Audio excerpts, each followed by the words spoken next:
पाकिस्तान और दुनिया भर में लाखों देखने और सुनने वालों को अरशद शरीफ का सलाम। नाज़रीन, अब से कुछ देर पहले ये इत्तला आई, सुप्रीम कोर्ट ने एक प्रेस रिलीज जारी किया जिसमें यह बताया गया कि honourable chief justice Umar Ata Bandial ने एक सुओ मोटो नोटिस लिया है और सुओ मोटो नोटिस उस मामले का लिया गया है जिसमें नई हुकूमत आने के बाद, शहबाज शरीफ की हुकूमत आने के बाद जो तहकीकाती इदारे हैं उनके अफसरान में एक तशवीश थी, उन्हें हरासा करने की इतलात थी, रिपोर्ट्स थी और तबादले किए जा रहे थे, उनके केसेस पे असरअंदाज होने की कोशिश हो रही थी। प्रोसिक्यूशन टीम जो है उन्हें तब्दील किया जा रहा था और एक ब्रदर जज के नोट के ऊपर honourable chief justice Umar Ata Bandial ने यह सुओ मोटो नोटिस लिया है और कल इस केस की समाअत होगी। 5 रुकनी बेंच इस केस की समाअत करेगा। जो प्रेस रिलीज हमारे सामने आया उसमें बड़ा वाज़े ये चीज लिखी हुई है कि persons in authority in the government, वो बाकायदा तौर पे इन्वेस्टिगेशन और प्रोसिक्यूशन जो है, person in authority in the government, जो आज की हुकूमत में बैठे हुए लोग हैं, वो उसके ऊपर असरअंदाज होने की कोशिश कर रहे हैं। और इसी हवाले से जो प्रोसिक्यूशन एजेंसीज हैं उसमें जो एविडेंस है, मसलन ये वाले जो FIA के पास दस्तावेजात मौजूद हैं, 4300 सफ़ात ये जो मौजूद है, जिसकी मेहनत सारी डॉक्टर रिजवान साबिक FIA डायरेक्टर जो अल्लाह को प्यारे हो गए हार्ट अटैक के जरिए, उन पर प्रेशर इतना था, उनको धमकियां थी, उनकी फैमिली को धमकियां थी, इस तरह बाकी अफसरान को भी धमकियां। FIA के अफसरान के तबादले हुए, प्रोसिक्यूशन टीम तब्दील गई, नैब के अफसरान को हरासा करने की इतला थी। उस मामले का सुओ मोटो नोटिस लिया है और इसकी कल समाअत होगी। इस पर प्रोग्राम में आगे चल के बात करेंगे। साथ ही साथ नाज़रीन, कल सुप्रीम कोर्ट ऑफ पाकिस्तान ने कॉन्स्टिट्यूशनल पिटीशन 2 और 9 और साथ ही साथ आर्टिकल 186 के तहत प्रेसिडेंशियल रेफरेंस पे अपना फैसला दिया। इसके असरात पंजाब में क्या होंगे? क्या हमजा शहबाज अब मुबैना तौर पे वजीर आला है? क्या जो पंजाब की अथॉरिटीज़ है वो उनका हुक्म मानने की पाबंद है? इस हवाले से भी प्रोग्राम में बात करेंगे। और साथ साथ नाज़रीन, जो आगे के मामलात बन रहे हैं, जो आगे सिचुएशन डेवलप हो रही है, PTI एक लॉन्ग मार्च लेके आ रही है, उस लॉन्ग मार्च के लिए पाकिस्तान तहरीक इंसाफ की तैयारियां क्या है? जो इकोनॉमिक इंडिकेटर्स जारी हुए, जो सरकारी तौर पे जारी हुए, उसमें बताया गया कि पाकिस्तान तहरीक इंसाफ की हुकूमत की जो माशी परफॉर्मेंस थी वो उससे बहुत बेहतर थी जो कि प्रोजेक्ट की जा रही थी। शायद पाकिस्तान तहरीक इंसाफ का जो एक कसूर था कि उन्होंने उस तरह के इश्तिहारात नहीं दिए जो आजकल आप देख रहे हैं कि पाकिस्तान मुस्लिम लीग नवाज की हुकूमत जो एक तरफ कह रही है कि जनाब माशी हालात ख़राब है, लेकिन सरकारी वसाइल इस्तेमाल करके प्रोजेक्ट करने की कोशिश की जा रही है, अपनी नाकामियों पे पर्दा डालने की कोशिश की जा रही है, अपनी फैसला साजी की नाकामी पे पर्दा डालने की कोशिश की जा रही है। उस तरह से पाकिस्तान तहरीक इंसाफ उतने सरकारी ख़जाने से पैसे उन्होंने खर्च नहीं किए, तो उनकी एक परसेप्शन बाकायदा तौर पे बनी और बनाएगी। लेकिन जो नंबर्स आ रहे हैं वो बता रहे हैं कि इकनॉमिक परफॉर्मेंस बहुत अच्छी थी। मुआशी परफॉर्मेंस क्या है उस हवाले से भी बात करेंगे। हमारे साथ प्रोग्राम के पहले सेगमेंट में मौजूद होंगे एतजाज़ एहसन साहब, सीनियर वकील है सुप्रीम कोर्ट ऑफ पाकिस्तान के, उनसे भी इन मामलात पे बात करेंगे। साथ साथ नाज़रीन हमारे साथ मौजूद हैं मुन्ना सलाई साबिक वफाकी वजीर, उनसे भी बात करते हैं। लेकिन जो प्रोग्राम में पहले मैं आपको दिखाना चाहता हूँ नाज़रीन, चंद दस्तावेजात जो नैब के प्रोसिक्यूटर थे इस केस में, सिकंदर जुल्करनैन, उन्होंने 11 अप्रैल को एक बाकायदा तौर पे एप्लीकेशन जमा करवाई जज इजाज हसन अवान साहब के, स्पेशल जज सेंट्रल 1 लाहौर, और इसमें बाकायदा तौर पे उन्होंने लिख के दिया कि जनाब मुझे DG FIA जो उस वक्त सनाउल्लाह अब्बासी साहब थे, उन्होंने कहा है कि जो कंसर्न क्वार्टर्स हैं वो may be the concern quarters are not interested to prosecute the accused person. और इसमें एक्यूज पर्सन कौन थे? इसमें एक्यूज पर्सन नाज़रीन इस वक्त मुल्क का मौजूदा वजीर आजम जिस दिन इलेक्ट हुए उस दिन उन पर फ़र्द जुर्म आयद होनी थी। फिर 14 तारीख को जो फ़र्द जुर्म आयद होनी थी उस दिन वो लंदन में पाए जाते थे और प्रोसिक्यूटर के ऊपर ये प्रेशर था और फिर इस प्रोसिक्यूटर को तब्दील कर दिया गया और उनकी जगह नया प्रोसिक्यूटर लगाया गया, जिस हवाले से पाकिस्तान तहरीक इंसाफ ने कहा ये तो अपने ही लोगों को प्रोसिक्यूशन के ऊपर यहाँ पे तैनात कर रहे हैं। साथ ही साथ नाज़रीन, अगर हम चंद दस्तावेजात देखें तो जो पोस्टिंग ट्रांसफर्स है, जो डॉक्टर रिजवान की टीम जिन्होंने ये तमाम 4300 सफ़ात की तहकीकात की, उस तमाम टीम को बाकायदा तौर पे ट्रांसफ़र कर दिया गया। जो इसमें इन्वेस्टिगेटिंग ऑफिसर्स थे जो कि प्रोसिक्यूशन के अहम गवाह होते हैं, उन्हें भी बाकायदा तौर पे तब्दील कर दिया गया। नैब के अफसरान को हरासा करने की इतला थी। और सबसे सरप्राइजिंग जो इस्लामाबाद हाई कोर्ट में भी एक सवाल उठा कि डॉक्टर रिजवान और साबिक SAPM, इनके नाम 11 तारीख को स्टॉप लिस्ट पे FIA ने डाल दिए। किसके कहने पर डाले, इसका अभी तक इस्लामाबाद हाई कोर्ट में कोई जवाब नहीं दिया जा सका। कुछ कवानीन तरमीम करने की भी कोशिश हो रही है उन तमाम लोगों की तरफ से जिनके ऊपर नैब के मुकदमात हैं। तो सुप्रीम कोर्ट का एक अहम सुओ मोटो नोटिस इस हवाले से हमारे सामने है। बात करते हैं इन्हीं मामलात पे, बात करते हैं पंजाब की सूरत हाल पे। साबिक वफाकी वजीर मुन्नस इलाही हमारे साथ मौजूद है। बहुत शुक्रिया मुन्नस इलाही साहब हमें प्रोग्राम में ज्वाइन करने के लिए। पंजाब में आपके क्या इतलात हैं, क्या इन्वेस्टिगेटिंग और प्रोसिक्यूशन टीम्स को तब्दील किया जा रहा है, जिन लोगों के ऊपर मुकदमात हैं उस पर असरअंदाज होने की कोशिशें हो रही हैं? इस बारे में तो मेरे पास कोई ऐसी इन्फॉर्मेशन नहीं है, पर जो कल सुप्रीम कोर्ट में हुआ है जी, उसके बाद काफ़ी हलचल है पंजाब में, तो उसके ऊपर मैं जनाब को थोड़ा ब्रीफ कर सकता हूँ। क्या हलचल है पंजाब में? इसमें क्योंकि देखें कि PMLN और उनके तहादियों ने जो क्लेम किया था, इन्होंने कहा था कि जी हमारे पास 197 वोट्स हैं, जब हमजा शहबाज को इन्होंने कहा जी कि ये चीफ मिनिस्टर बननी है। तो अगर आप उनका 197 का नंबर ले लें, उसमें से अगर आप 25 निकाल देते हैं जो कि मुनहरफ हुए हैं, तो ये आ जाते हैं 172 पे। अब 172 ये खुद क्लेम कर रहे हैं। इसके बाद अगर आप देखें जी कि PTI के हैं 183 और 10 हैं PMLQ के, वो बन जाते हैं 193। इन 193 में से जब आप वही 25 निकाल दें तो आप आ जाते हो 168 पे। अब 168 में 5 वो ऐड हो जाएंगे जो कि रिजर्व लिस्ट की 3 खवातीन हैं और 2 माइनॉरिटीज़ के वोट हैं, तो ये नंबर आ जाता है 173। तो हमारा इंशाल्लाह बेस नंबर 173 का है और इन लोगों का जो बेस नंबर है वो 172 है। तो एक तो हम अभी डे 1 से आप हैं। अब इसके बाद फिर आगे जब सेकंड राउंड होगा वोटिंग का, तब ये काम शुरू होगा। इसमें थोड़ा सा मैंने एक चीज़ आपको बतानी है, PMLN बार बार क्लेम ये कर रही है कि जी उस दिन इन्होंने बाइकआउट किया है। बाइकआउट किसी ने नहीं किया। कुछ अगर तस्वीर आपको भिजवाई गई, अगर आप वो शेयर कर लें तो उसमें आपको नज़र आएगा कि जो आयज़ वाली साइड है वो सारी की सारी पंजाब पुलिस ने ब्लॉक की हुई थी। तो अगर कोई बंदा वोट डालने के लिए जाता भी, वो जा नहीं सकता था। आपको पता है ना जी कि चीफ मिनिस्टर प्राइम मिनिस्टर का जो इलेक्शन है ये होता है हाउस की डिवीज़न। तो आयज़ ने जाना था, जो परवेज़ इलाही साहब को जिन्होंने वोट देना उन्होंने आयज़ वाली साइड पे जाना था, जिन्होंने हमजा शहबाज शरीफ को वोट देना था उन्होंने नेज़ वाली साइड पे जाना था। तो जब एक साइड ही आपने ब्लॉक कर दिए तो वहाँ कोई वोट कैसे जाके डालेगा? राइट, मुन्नस इलाही साहब, अब सूरत हाल क्या है? क्या हमजा शहबाज आज वज़ीर आला पंजाब हैं और ताकत तो उनके पास है, जो IG उनके इकामात ले रहे हैं, चीफ सेक्रेटरी उनके इकामात ले रहे हैं, इसको अब आप चैलेंज करने का इरादा रखते हैं अदालतों में? जी बिल्कुल, इसको अदालतों में चैलेंज भी होगा और ये इलेक्शन दोबारा होगा, यहाँ पे एक प्रॉपर इलेक्शन होगा और उसमें इंशाअल्लाह ताला आपके सामने बड़ा अच्छा रिजल्ट आएगा, क्योंकि अब जो मुनहरिफ लोग हैं वो वोट नहीं डाल सकेंगे। कल इंशाअल्लाह ताला या परसों उम्मीद है इलेक्शन कमीशन से भी फैसला आ जाएगा और अल्लाह के घर बड़ी उम्मीद है कि फैसला अच्छा आएगा।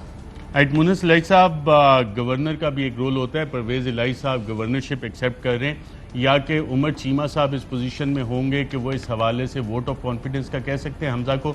ये स्ट्रेटजी है आपके पास, इस पर आपने कोई बातचीत की? मेरा ख्याल है कि इसमें भी थोड़ा सा कॉन्फ्लिक्ट एक चल रहा है कि शायद पता नहीं वो उसकी सारी रेगुलेशंस पूरी हुई थी जब इन्होंने उमर चीमा साहब को डी नोटिफाई किया था। वो एक इनका एक इशू है जो आइनी तौर पे उसको कंसिडर कर रहे हैं, पर जहाँ तक बात है परवेज़ इलाही साहब की, उस पर भी कोई फैसला नहीं आया उनकी तरफ से। राइट, अब सेंटर में आपकी फैमिली का तो हमेशा कहा जाता है, बड़ी रवायात हैं। अब सुप्रीम कोर्ट का फैसला आने के बाद आप ही की जमात के लोग वफाकी हुकूमत में शहबाज शरीफ को सपोर्ट भी दे रहे हैं, और अगर वो सपोर्ट विड्रॉ कर लें, आपके रिश्तेदार भी हैं, तो शहबाज हुकूमत कायम नहीं रह सकती। तो आपकी इस हवाले से चौधरी शुजात साहब से बात हुई, तारिक बशीर चीमा साहब से बात हुई, चौधरी सालिक हुसैन से कोई बातचीत हुई? जी बातचीत चल रही है और हमारी पूरी कोशिश है कि इस मामले को ठीक किया जाए, लेकिन नंबर गेम इस तरह की है कि उस दिन 176 लोग थे उस साइड पे, उसमें 2 लोगों ने वोट नहीं दिया था। एक तारिक बशीर चीमा साहब ने शहबाज शरीफ साहब को वोट नहीं दिया था, दूसरा अयाज सादिक साहब जो स्पीकर बने हुए थे उन्होंने वोट नहीं दिया था।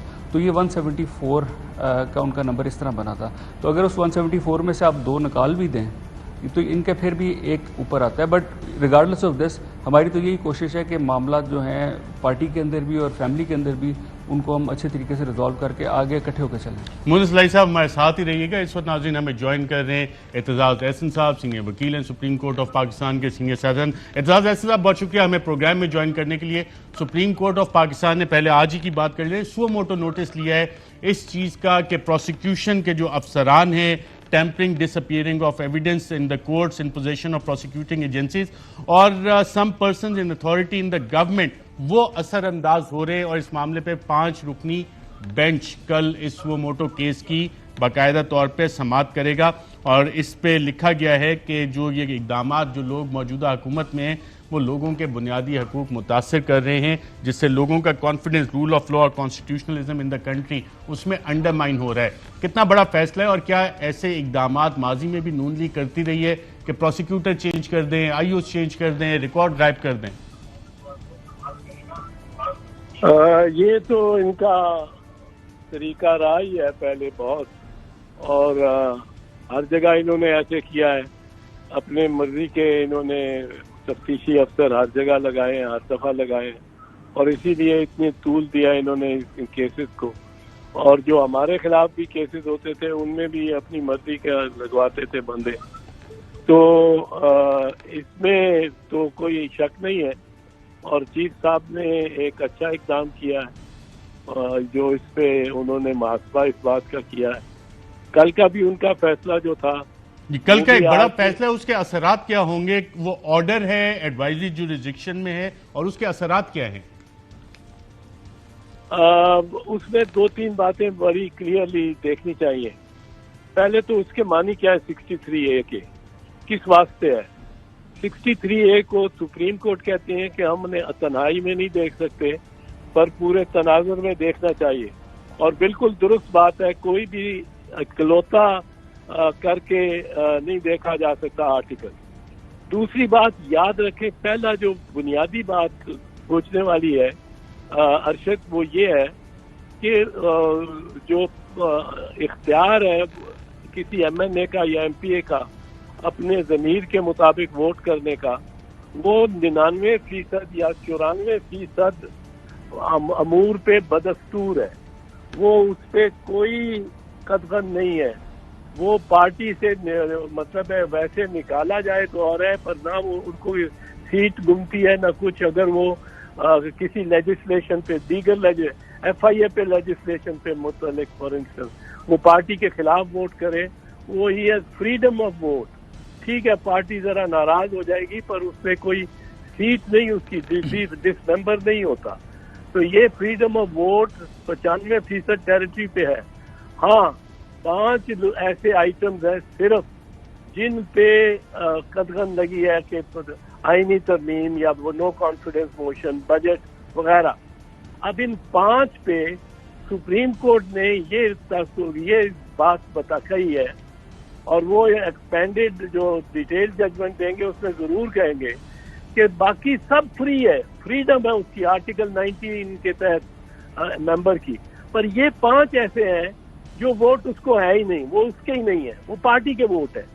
ये बड़ी दिलचस्प बात निकाली है उन्होंने।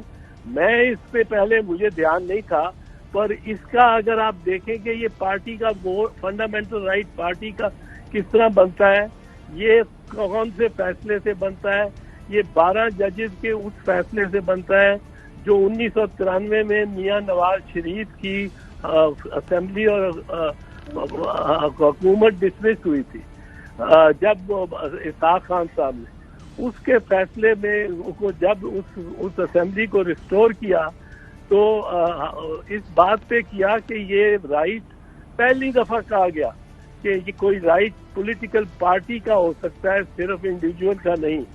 तो सुप्रीम कोर्ट के पास बहुत अच्छी नज़ीर है, इस पे मौजू नज़ीर है, जब वो कहते हैं ये वोट पार्टी का है और इसको जाके वोट नहीं कर सकता इंडिविजुअल, दूसरी तरफ नहीं डाल सकता। अब अगर पार्टी का वोट है तो 2-3 चीजें इससे फॉलो करती हैं। पहली बात तो ये है कि वोट डाल ही नहीं सकता इंडिविजुअल मेंबर इन 5 मौजूआत पे, वोट डाल ही नहीं सकता पार्टी के खिलाफ। तो इससे जो लोटा क्रेसी है, हॉर्स ट्रेडिंग है, उसका रास्ता बंद हो गया है जी। हॉर्स ट्रेडिंग और लोटाक्रेसी का रास्ता हमेशा के लिए बंद कर दिया? बहुत हद तक देखिए, हम यहाँ एक सोच चलती रहती है कि जी प्रेसिडेंशियल सिस्टम लाया जाए। क्यों लाया जाए? कि ये ब्लैकमेल ना कर सके एमएनए। ये ब्लैकमेल एमएनए की और एमपीए की जो है उसको रिस्ट्रिक्ट किया गया है, पर पूरा प्राइम मिनिस्टर पार्लियामेंट्री सिस्टम गायब नहीं किया। पार्लियामेंट्री सिस्टम है तो वो हर मोशन पे, हर लेजिस्लेशन पे वो आजादाना अपने जमीर के मुताबिक वोट कर सकता है। अब रही यहाँ बात, एक तीसरी बात जो उठाई गई है वो ये है कि क्या ये बाइंडिंग है? जो ओपिनियन दी है सुप्रीम कोर्ट ने, क्या ये बाइंडिंग है? और अगर बाइंडिंग है तो उसका क्या रिजल्ट है? अगर नहीं बाइंडिंग तो क्या रिजल्ट है? अब आप देखें, सुप्रीम कोर्ट ने एक डेक्लेरेशन दी है, एक ओपिनियन दी है on the interpretation of the constitution and article 63। अब ये नहीं कहा सुप्रीम कोर्ट ने, ना कोई कहा जा सकता है कि ये इंटरप्रिटेशन फलानी तारीख से तो ये नॉट था, फलानी तारीख के बाद इसको नॉट नहीं पढ़ा जाएगा। ये अगर इंटरप्रिटेशन दी है सुप्रीम कोर्ट ने तो उसकी इंटरप्रिटेशन मौसर माजी होती है। माजी से ये मौसर है। जिस दिन 20 अप्रैल, यानी कि माजी से मौसर है तो जो पंजाब असेंबली का वोट है ये उस पर भी असरअंदाज होगा। वो तो गया ना जी, वो तो गया, हमजा तो गया। हमजे की तो अगर कोई ऑर्डर मान रहा है और उसको तस्लीम कर रहा है, आज एज चीफ मिनिस्टर वो आइन की खिलाफ वर्जी कर रहा है, खा वो आईजी हो, खा वो चीफ सेक्रेटरी हो, खा वो कोई हो। वो इस फैसले के बाद Hamza is the first victim. And ये फैसला बड़ा क्लियर है, फैसले में इबाम नहीं है। फैसले में यह है कि ये वोट इंडिविजुअल मेंबर का ही नहीं है, इससे 0 वोट। ये वोट पार्टी का है और पार्टी जो hold on to it this vote. And ये अगर पार्टी के खिलाफ है तो इसका ये मस्तर ही नहीं है। So Hamza drops by 22 votes on the date he is said to have been elected. जिस दिन इलेक्ट हुआ है उसके 22 वोट आप निकाल देंगे। 25 वोट, 22 वोट नहीं, 22 या 23 या जितने भी पंजाब से 25 लौटे हुए हैं, मुझे उसका इल्म नहीं। 25 वोट्स, 25। अगर उसके बाद उसकी मेजॉरिटी नहीं बनती तो हमजा बाहर हो जाता है। यानी कि इस फैसले का कल जब ये फैसला अनाउंस हुआ तो आज हमजा शहबाज ने जो मीटिंग्स की हैं वो लीगल थी या इलीगल थी? अब इलीगल है। अगर उसने एज चीफ मिनिस्टर की है, अगर उसने एज पार्टी हेड अपनी पार्टी के लोगों से की है तो वो लीगल है। पर अगर उसने चीफ सेक्रेटरी या होम सेक्रेटरी या किसी वफाकी या सूबाई पब्लिक ऑफिशियल को बिठा के मीटिंग की है और हिदायत दी है, वो अगर वो मानते हैं, उन हिदायत पे चलते हैं, तो वो खुद कसूरवार होंगे। They will be committing a crime under the rules of provincial government rules of business and procedure। And अगर कोई उस पर एक्शन लेते हैं, मिसाल के तौर पे उसकी हिदायत पे किसी का घर गिरा देते हैं कि तजावत है या कुछ है, तो then they are guilty of that crime also. Obeying Hamza Sharif today is a criminal activity. ये बड़ी क्लियर है। बिल्कुल ठीक है। और हमजा अब इसके बाद, इस फैसले के बाद इलेक्शन कमीशन डी नोटिफाई करेगा उनको या गवर्नर उन्हें डी नोटिफाई करेगा? उन्हें दोबारा वोट ऑफ कॉन्फिडेंस लेना पड़ेगा? क्या सूरत हाल होगी? नहीं, वो तो जो है वो तो डी नोटिफाई इस पे हो जाते हैं कि उनको तो अब तो वो उन्होंने कहा है, सुप्रीम कोर्ट ने कहा है कोई कंप्लेन करे या ना करे, इनको इन पे वो हदूद और कयूद के तजावुज़ का केस साबित हो गया। And they can not retain that status. ये बड़ा क्लियर हो गया। बिल्कुल ठीक। एतराज साहब, मुनस इलाही साहब हमारे साथ हैं।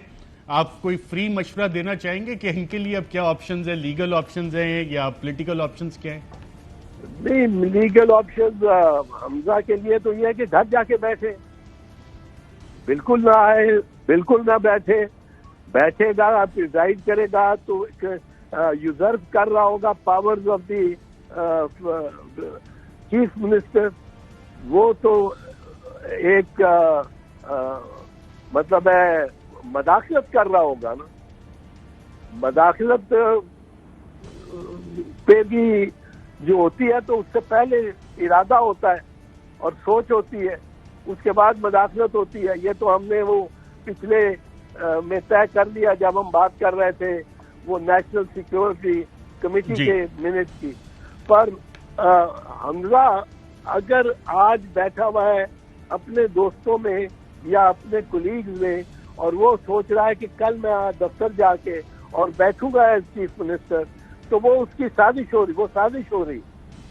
और जो सरकारी अफसरान मावनत कर रहे हैं और चीफ मिनिस्टर हाउस या ऑफिस का अमला, वो लीगल एक्ट कर रहा होगा या इलीगल? वो सब इलीगल एक्ट कर रहे हैं, क्योंकि सुप्रीम कोर्ट ने उन 25 वोटों को गिनती से ही निकाल दिया है और ये गिनती से निकले उस दिन जिस दिन इनकी गिनती हुई है। ठीक, तो और इसका मतलब अगर आईजी या चीफ सेक्रेटरी या कोई भी ब्यूरोक्रेट इनके अहकामात मानेगा या इनकी मीटिंग्स अटेंड करेगा तो कल को वो किसी भी अदालत में कंटेम्प्ट ऑफ कोर्ट के जुमरे में भी आ सकता है। कंटेम्प्ट ऑफ कोर्ट के जुमरे में ये आ सकता है और उसके खिलाफ डिसिप्लिनरी एक्शन होना चाहिए और कोई ना कोई चला जाएगा रेट में कि इनके खिलाफ डिसिप्लिनरी एक्शन हो। बिल्कुल ठीक है। एतजाज अहसन साहब, बहुत शुक्रिया हमें प्रोग्राम में ज्वाइन करने के लिए। मुनिसलाई साहब, आपने अहम गुफ्तगू सुनी। एतजाज अहसन साहब की सीनियर वकील हैं, सुप्रीम कोर्ट ऑफ पाकिस्तान के सीनियर सियासतदान। अब आपके पास लीगल और पॉलिटिकल ऑप्शंस क्या हैं? इसमें जी एतजाज साहब बुजुर्ग है हमारे। अनफॉर्चुनेटली ज़िंदगी में बड़ा कम मैंने इनसे एग्री किया, लेकिन आज तो कमाल कर दिया इन्होंने। 100% एग्रीमेंट है हमारी इनके साथ इस इशू पे। जो इन्होंने इम्पोर्टेंट बात की है ना जी, वो ये है कि वो इलीगल बैठा हुआ है अभी सीएम हाउस में। तो इसका मतलब है जो वो पुलिस इस्तेमाल कर रहे हैं, जो आईजी का ऑफिस इस्तेमाल किया जा रहा है, जिससे लोगों को हरासा किया जा रहा है, वो सारा इलीगल एक्ट है और इलीगली ये सारा कुछ किया जा रहा है। तो इसके फिर रिप्रिकॉशंस के बारे में भी पुलिस को और आईजी ऑफिस को भी सोचना पड़ेगा कि हमजा के कहने पे जो ये बदमाशी कर रहे हैं और जितने ये गलत काम, इलीगल काम कर रहे हैं और जो ये ज़्यादतियाँ कर रहे हैं, उस सारी चीज़ों को इनको एक दफ़ा बैठ के दोबारा रिकन्सिडर करना पड़ेगा, वरना जो भी गवर्नमेंट आएगी वो इनके खिलाफ इस पर एक्शन करेगी। राइट, मुनिसलाई साहब, वोट ऑफ कॉन्फिडेंस सेंटर में अगर होता है, प्रेसिडेंट आरिफ अलवी कहते हैं शहबाज शरीफ साहब को वोट ऑफ कॉन्फिडेंस लें, तो आपके पार्टी के जो अरकान हैं, पार्टी चौधरी शुजात साहब हेड करते हैं, पार्लियामेंट्री लीडर तारिक बशीर चीमा साहब हैं, लेकिन आपके राब्ते हैं, आपकी फैमिली है, चौधरी सालिक हुसैन साहब, उनका किरदार क्या होगा इसमें? देखिए जी, शहबाज शरीफ साहब को तो सिर्फ एक ही वोट पड़ा था हमारी पार्टी से। तारिक बशीर चीमा साहब ने तो वोट ही दिया था।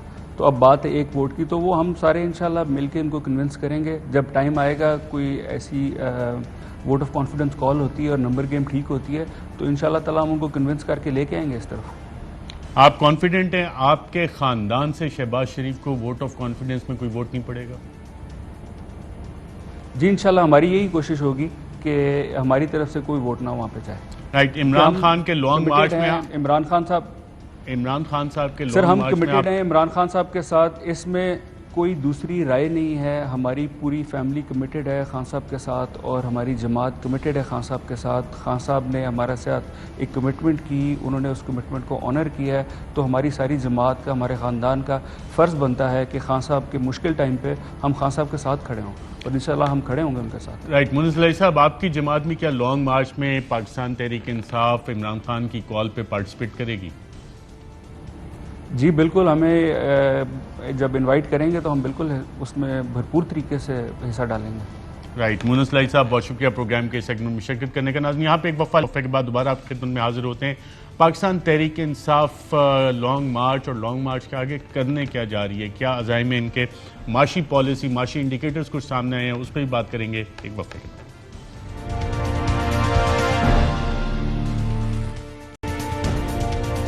वेलकम बैक नाज़रीन, प्रोग्राम के सेगमेंट में हमारे साथ मौजूद हैं साबिक वफाकी वज़ीर अली जैद साहब। बहुत शुक्रिया अली जैद साहब में प्रोग्राम में ज्वाइन करने के लिए। जो माशी इंडिकेटर्स हैं, जो अब ऑफिशियल फिगर्स भी आ रहे हैं, 5.97% ग्रोथ 2022 में, 5.6 तकरीबन 2021 में। तो आपकी हुकूमत नाअहलों की हुकूमत थी, और पिछले एक माह में हुआ क्या इस हुकूमत को जो कह रही थी हम तजर्बाकार हैं? हमारी हुकूमत अरशद नाअहलों की थी, लेकिन उससे पहले मैं आपको बता दूं कि आज आपने वफाकी वजीर बहरी उमूर नहीं कहा, एक्स, तो मेरे ख्याल में पहला शो है मेरा आपके साथ आफ्टर, क्योंकि हमेशा आप बहरी उमूर कहते थे और मुझसे पूछते थे कि आप दुख में थे ना, तो बहरी इसलिए है। हमने बहरी अमूर का जिक्र नहीं किया, आपको कोई यादें ना आ जाए। मैं आपको कभी दुख में नजर आया हूं? मैं क्यों दुख में होऊंगा? मुझे दुख जरूर है पाकिस्तान के लिए, क्योंकि मैं जल्दी से आपको कुछ फिगर्स बता दूं। एक्सपोर्ट में 30% इजाफा हुआ, यानी कि 24,7 बिलियन से 32 बिलियन पे पहुंची। 24,7 बिलियन अगस्त 2018, मार्च 2022 32 बिलियन। रेमिटेंस में 60% इजाफा हुआ, जो पाकिस्तानी बाहर से बेचते हैं, 19.6 बिलियन अगस्त 2018, 31.3 बिलियन मार्च 2022 इसी साल। लो जी, टैक्स कलेक्शन 3.8 ट्रिलियन थी, 6.1 trillion and counting. Tax refund में 109% इजाफा हुआ, 155 बिलियन से लेके ये चले गई 322 बिलियन पे। बाकी खान साहब ने भी ट्वीट किए कि कौन कौन सी एग्रीकल्चर प्रोडक्ट्स हैं जिनकी सारी परसेंटेज बढ़ गई। अगर आप कहें तो मेरे पास पूरी लिस्ट है, मैं उधर भी जा सकता हूं। बात असल में यह है अरशद कि पाकिस्तान था कहां। देखिए, 2 महीने पहले इस मुल्क में दूसरी OIC कॉन्फ्रेंस हुई। दुनिया के सारे मुस्लिम ममालिक के, हमारे बरादर ममालिक के फॉरेन मिनिस्टर्स ने अटेंड की। चाइना के फॉरेन मिनिस्टर ने OIC के कॉन्फ्रेंस को एड्रेस किया। हर तरफ पाकिस्तान का अल्हम्दुलिल्लाह we were on a take off, सब कुछ ठीक था। तो ये जो foreign funded regime change conspiracy है, जिसको मुदाखलत पहले कहा गया NSC में, और ये क्राइम मिनिस्टर शहबाज शरीफ ने एक्सेप्ट किया, और उसके एक हफ्ते बाद ये भी एक्सेप्ट कर लिया कि हाँ धमकी भी थी फ्लोर ऑफ द हाउस पे खड़े होके। अब लगता है कि इंतजार कर रहे हैं कि राजा बाजार या उर्दू बाजार से कोई स्टैम्प पेपर पे अमेरिका लिख के देगा कि भैया हाँ साजिश भी थी। मुदाखलत को अंग्रेजी में कहते हैं इंटरफेरेंस, और जब फॉरेन इंटरफेरेंस होती है तो वो साजिश ही होती है। और मुझे समझ में नहीं आई तारीख में, मैं पढ़ता रहा कि क्या है ये, हुई क्यों। शायद ये इसलिए हुई कि ये पाकिस्तान को हमेशा अपने थंब के नीचे रखना चाहते हैं, और इस तरह के क्रिमिनल्स जिनके ऊपर केसेस हों और जिनकी सारी जायदाद और प्रॉपर्टीज और एसेट्स बाहर हो मुल्क के, कंट्रोलेबल फ्रीक्स मैं उनको कहता हूं ऑफ पॉलिटिक्स, ये इनको इनके थ्रू कंट्रोल करना चाहते हैं और ये पाकिस्तान को नीचे रखना चाहते हैं। मैं ये पूछना चाहता हूं कि फॉर ऑल, सबके लिए, सबके साथ, पूरे पाकिस्तानी कौम के से पूछना चाहता हूं, और पाकिस्तानी कौम को ये समझ भी आ गई और निकल भी गई है। जहां खान साहब जलसा करते हैं 3 घंटे की कॉल के ऊपर तो पूरा पाकिस्तान बाहर निकल आता है, पूरा शहर बाहर निकल आता है। अवाम तो खड़ी है इस वक्त इमरान खान के पीछे, और जो नहीं खड़े हुए और जो लोग अभी भी सोच रहे हैं उनके लिए भी एक एग्जिट स्ट्रैटेजी दी है कि जी आप फौरी इलेक्शन कॉल करवाएं। इलेक्शन आपको होते हुए नजर आ रहे हैं इस वक्त? कोई मूवमेंट है इलेक्शन की तरफ? इत्तेहादी और हुकूमत तो कहती है जनाब हम 1.5 साल मुकम्मल करेंगे। जहां तक मेरी मालूमात है, जो जगहों पे गुफ्तगू होती है सियासी सर्कल्स में, नवाज शरीफ साहब तो तैयार बैठे हैं और उनकी बेटी फरमाती है जब इलेक्शन होंगे लंदन से फैसला करेगा नवाज शरीफ। यानी कि पहले अल्ताफ हुसैन के फैसले पे कराची चलता था, अब नवाज शरीफ के फैसले पे लंदन से पूरा मुल्क चलेगा। वो कहती है वो फैसला करेंगे, और भाई उनका क्राइम मिनिस्टर है, फैसला करेंगे वो।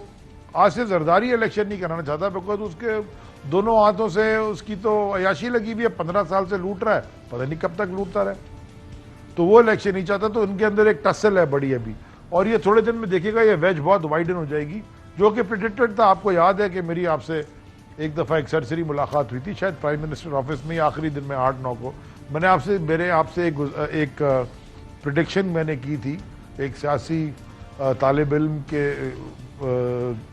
की एक छोटी सी जहनियत से। मैंने कहा था कि ये साथ ये वेज क्रिएट हो जाएगा, ये वाइड हो जाएगा वेज। और मैं तो आज, मेरे लिए बड़ा अच्छा है, मैं सिंध में जाऊंगा क्योंकि मैं सिंध का सदर हूं, जब भी इलेक्शन होगा 4 महीने बाद हो या 3 महीने बाद हो, तो मैंने तो सिंध में जाके पूछना है सिंध के बाशिंदों से कि ये बिलावल भुट्टो जरदारी है जो अपने आप को भुट्टो भी कहता है, हालांकि मैं इसको जरदारी समझता हूँ। ठीक, मुझे और ये बताएं नवाज शरीफ और इस्लामाबाद शहबाज में शरीफ ड्राइंग रूम गॉसिप्स जिसको कहते हैं वो है कि जी इमरान खान को दोबारा अब इक्तदार में कभी नहीं आने दिया जाएगा।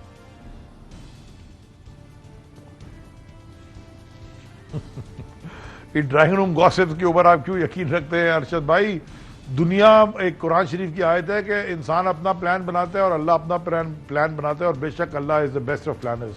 तो ये जो मर्जी कहते रहे, ये हमें जब हम सियासत में शुरू हुए थे 25 साल पहले, हमें कहते थे इमरान खान कभी किरदार में आएगा ही नहीं, अब कह रहे कभी दोबारा नहीं आने देंगे। तो इससे कोई फर्क नहीं पड़ता। ये अवाम जो सारी निकल रही है, 2 दिन बाद 20 मई को इमरान खान साहब लॉन्ग मार्च की डेट देंगे। मई के महीने की डेट होगी और आप कराची में क्या करेंगे, सिंध में क्या करेंगे? वहां से लोग आएंगे या कराची में आप लोग धरना देंगे या प्रोटेस्ट वहां पे करेंगे पूरे सिंध में?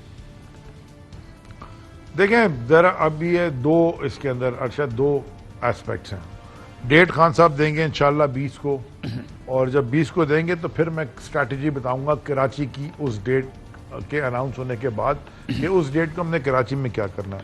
लेकिन मैं एक आपसे और बात करना चाहता हूँ, और मैं और कौम भी बड़ी डिस्टर्ब्ड है, क्योंकि खान साहब ने 2-3 दफ़ा जलसों में कह दिया है, मेरी मुलाकात नहीं हुई क्योंकि मैं कराची में हूँ कुछ हफ्ता 8 दिन से, कि कोई वीडियो उन्होंने रिकॉर्ड की है कि, और उनको एक साजिश का पता है जो उनकी जान को खतरा है जिस साजिश से। तो मैं पहले तो ये दुआ करता हूँ कि अल्लाह ना करे कि ऐसा मौका कभी आए कि ये वीडियो कभी रिलीज हो, अल्लाह ना करे। अल्लाह ताला उनकी जान की हिफाजत करेगा। Creator is mightier than the destroyer. दूसरी बात मैं ये कहना चाहता हूँ कि खुदा ना खास्ता अगर इन्होंने कोई एडवेंचरिज्म किया, ये जो छोड़ें, वो तो जिंदगी और मौत अल्लाह के हाथ में, वो तो बड़ी दूर की बात है।